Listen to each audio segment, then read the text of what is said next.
ഓം നമ ശിവായ. ജീവിതത്തിൽ ഏവരും കൊതിക്കുന്ന കാലമാണ് ശുക്രദശ കാലം. അത്രയേറെ ശുഭാനുഭവങ്ങൾ നിറഞ്ഞതായിരിക്കും എല്ലാവർക്കും ഈ ദശാകാലം. ഈ കാലത്ത് പുരുഷന്മാർക്ക് സ്ത്രീകളിൽ നിന്ന് കൂടുതൽ പിന്തുണ ലഭ്യമാകുകയും നല്ല അഭിവൃദ്ധി ഉണ്ടാകുകയും ചെയ്യുന്നതാണ്.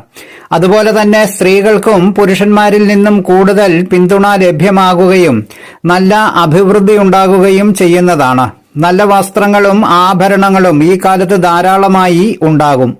അതുപോലെ മനസ്സിന് ഇഷ്ടപ്പെട്ട നല്ല വാഹനങ്ങൾ സ്വന്തമാകുകയും ചെയ്യും. വീട്ടിലേക്ക് പുതിയ തരം സുഖഭോഗ വസ്തുക്കൾ വന്നു ചേരുകയും കൃഷിക്കാർക്കും ബിസിനസ്സുകാർക്കും വളരെ മെച്ചപ്പെട്ട വരുമാന വർധനവും ഉണ്ടാകുന്നതാണ്. ആഡംബരപൂർണമായ വിദേശയാത്രയും മറ്റും ഈ കാലത്ത് ഉണ്ടാകുകയും ചെയ്യും. ഇതൊക്കെ കണ്ട് ബന്ധുക്കളിൽ ചിലർ ചെറിയ തോതിൽ അസൂയ പ്രകടിപ്പിക്കുന്നതും കാണാൻ കഴിയുന്നതാണ്.